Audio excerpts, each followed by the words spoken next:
Atención, detente, mira y escucha, porque ahora comienza La Fuente, donde la tele y la radio se dan la mano.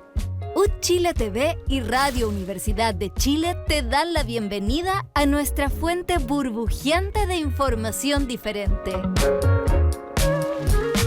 Ya estamos con La Fuente cuando son las 12:29 acá en Santiago de Chile, en el estudio de Radio Universidad de Chile y también de Chile TV, donde nos están viendo o nos están escuchando todas y todos nuestros auditores. Ya les adelantábamos esta invitada estelar que tenemos en este segundo bloque, nada más ni nada menos que Daniela Catrileo, escritora y ganadora del concurso latinoamericano de cuentos Marta Brunet. ¿Cómo estás, Daniela?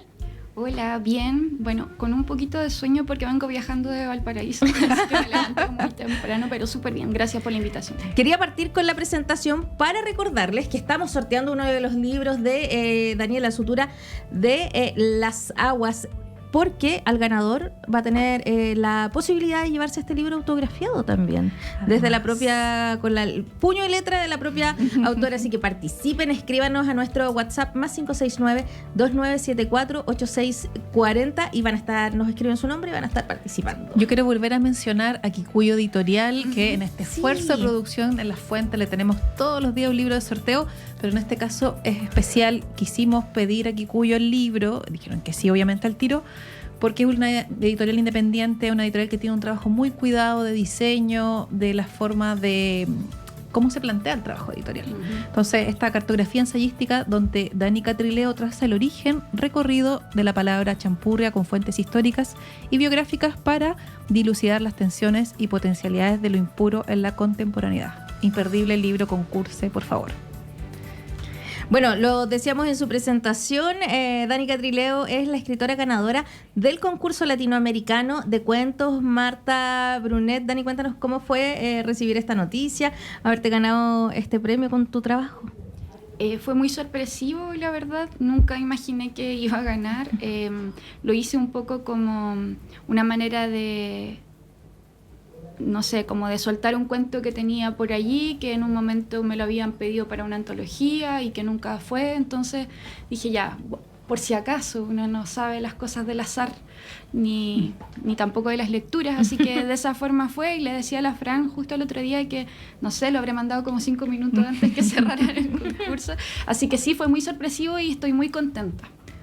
Sí, es porque la otra, bueno, es que nosotros con la Dani ya hablamos, porque en uchile.cl hay una entrevista publicada a propósito del premio, pero es importante revisar, porque ganarse un premio se inscribe en una trayectoria y hay una forma específica de concebir las trayectorias literarias. ¿En qué momento de este camino de escrituras, de procesos, se mete este hito de la entrega de este premio, Dani? Bueno, para mí es significativo en un primer sentido porque lleva el nombre también de Marta Brunet, una escritora que creo que hay que seguir recobrando y difundiendo, especialmente en un país donde las escrituras de mujeres son significativas también para pensar los contextos, para pensar nuestras sociedades y la imbricación que tienen estas sociedades con las lenguas, con las posibilidades orales, con sus políticas también. Y en segundo lugar, creo que una de las cosas significativas de este premio es que justamente haya sido un jurado ciego, ¿no? Que no sepan que yo estaba detrás como de ese cuento.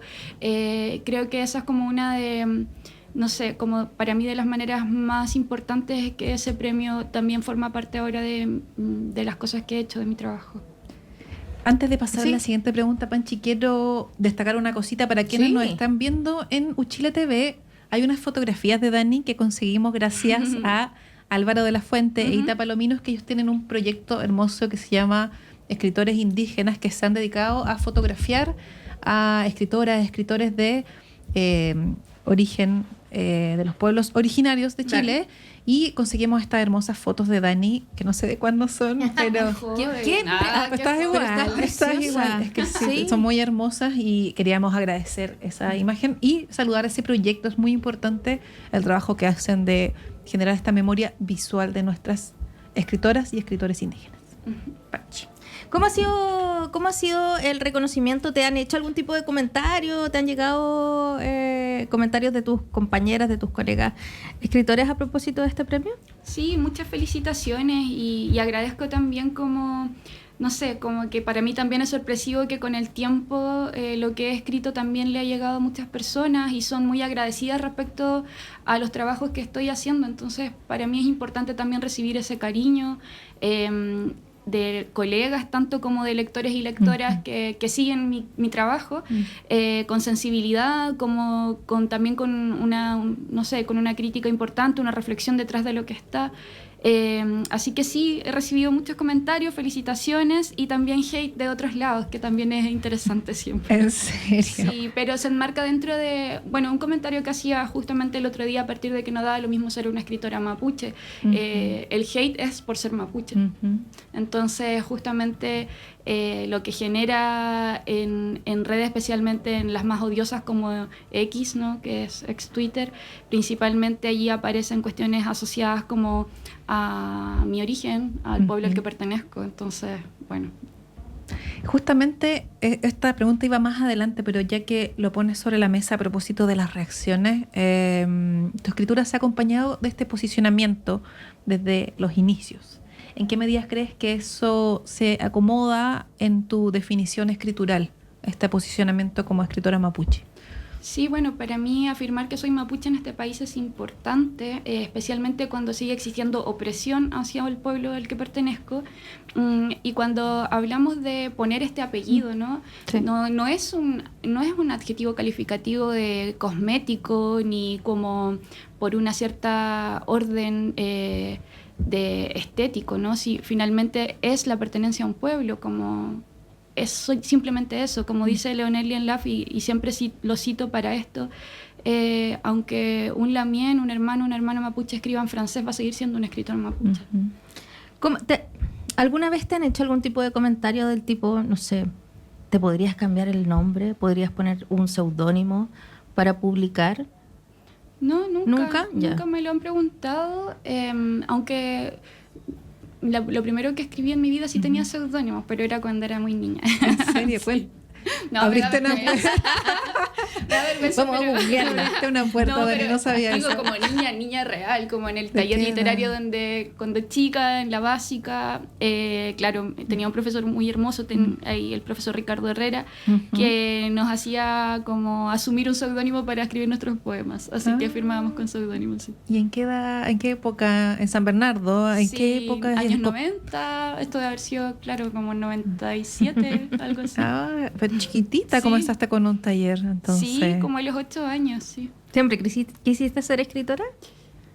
Yo creo que sí, como, no sé, era importante. Recuerdo como cuando, en esos talleres igual la escritura era una especie de comunidad también. Éramos como un grupo chiquito de niños y niñas que nos interesaba la poesía, nos interesaba la literatura, hacer preguntas poéticas y nos concebíamos como pequeños poetas de chicos, sí. Qué hermoso y qué político. Estuvimos hace poco contigo en la Casa Central con Lecturas Vivas y estaba tu profesora también. Sí. Entonces los quiero relacionar con eso, por un lado, con este inicio en esta etapa escolar, esta mención a tu profesora de lenguaje cuando ya estaba más grande y con tu rol de tallerista. Te lo pregunté el otro día. Yo también he sido parte de los talleres de Dani, conozco cómo se plantea, pero si les pudiéramos contar a las auditoras y televidentes de La Fuente, ¿cómo planteas ese espacio formativo? Porque una cosa es ser escritor o escritora y otra cosa es habilitar un espacio de taller. ¿Cómo te lo planteas tú? Mira, la manera en que fui trabajando los talleres también fue muy intuitivo, a partir de... Cuando digo intuitivo, también defiendo como la manera de ensayar haciendo algo, ¿no? Es decir, como con todos los materiales que uno ha reunido, como los aprendizajes que tiene en el camino, como de maneras más empíricas y sensibles. Y los talleres para mí se han abordado de forma muy similar a cómo hago mis clases o cuando estaba en un colegio haciendo clases de filosofía, como donde la voz es lo importante y la voz de quienes componen ese taller. En realidad es como reafirmar la idea de tener una comunidad, ¿no? Y que esa comunidad donde todos aprendemos de todos. Y por eso te contestaba esa vez con uno de los ensayos más hermosos que siempre paso en mis primeras clases, que es de Úrsula K. Le Guin, que es Orgullos, donde se sienta ciertas bases éticas para comprender un taller, ¿no? Y una de las partes más polémicas o incómodas de ese ensayo es que Úrsula K. Le Guin dice que justamente un taller no te enseña a escribir. lo que hace es enseñarte lo que significa el proceso de la escritura, ¿no? Conocer a otros y otras que están en el mismo camino que tú y alentarte en ese camino de la escritura, y ojalá siempre quien enseñe en un taller de literatura, de escritura, sea alguien que escribe también, no alguien que simplemente quizás se dedica a otros oficios, sino que alguien que lo que sabe, lo que puede costar justamente el oficio escritural. ¿Cualquier persona puede ser escritora? Cualquiera que se motive, que un día se despierte y diga, quiero escribir un libro. Cualquiera puede Totalmente, escribir, sí. No creo que se necesite demasiado, salvo rigor, disciplina, trabajo, imaginación y tiempo. Tiempo. Es un punto súper clave. Sí. Ni que lo digan. Ni que lo digan. Dani, lo referías hace un momento, no sabía esto de que habías iniciado tan chiquitita en un taller y esta idea que te preguntaba la Mari Panchi de querer ser escritora, ¿cuán político es para una mujer tomar esa decisión?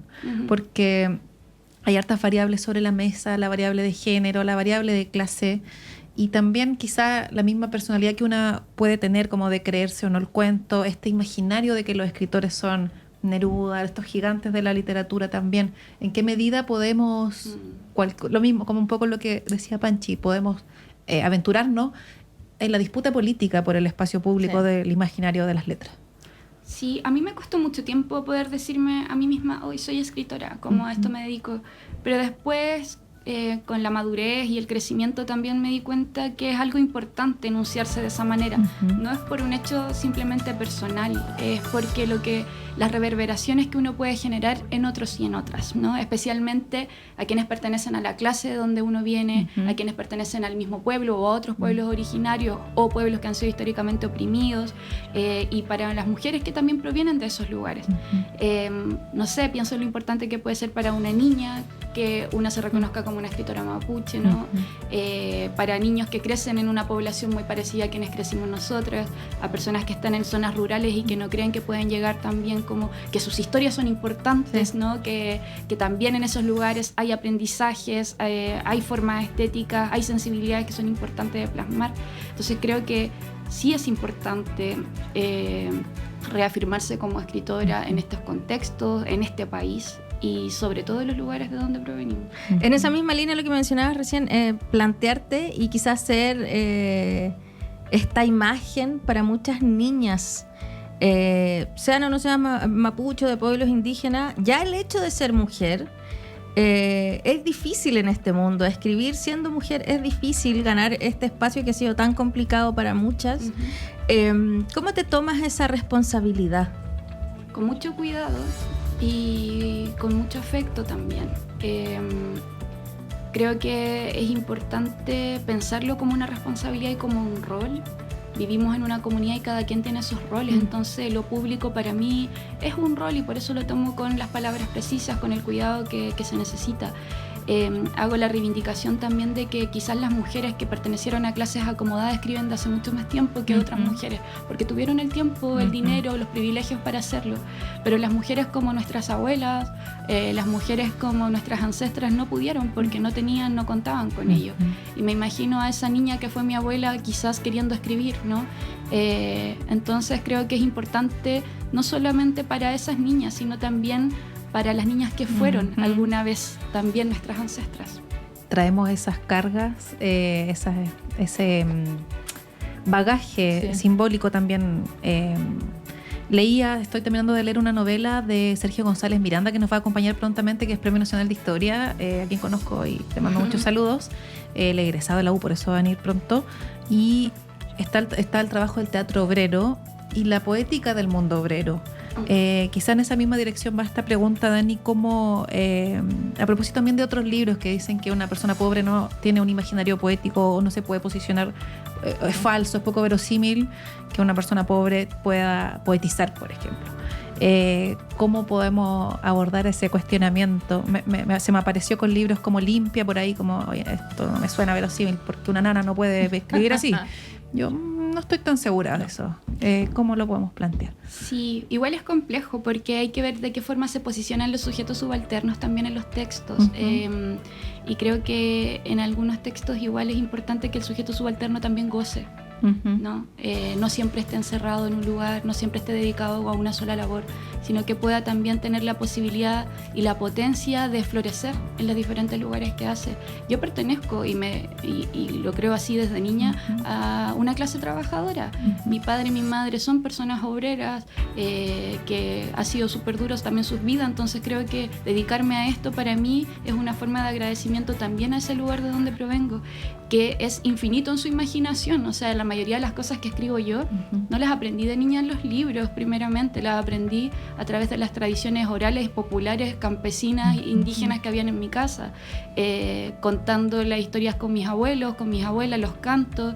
No sé, siempre que voy a ver a mi abuela aprendo mucho, y tiene un imaginario que a veces puede parecer realismo mágico, ¿no? Con todas las cosas que nos pueden comentar, pero finalmente es aprender a relatar una historia, y eso tiene un tejido especial, sobre todo cuando se enuncia desde la voz y desde los lugares a los que pertenece. Y qué importante también es tener espacios para contar estas historias, ponerlas sobre la mesa, pensando además en el momento político que están viviendo los pueblos originarios de nuestro país.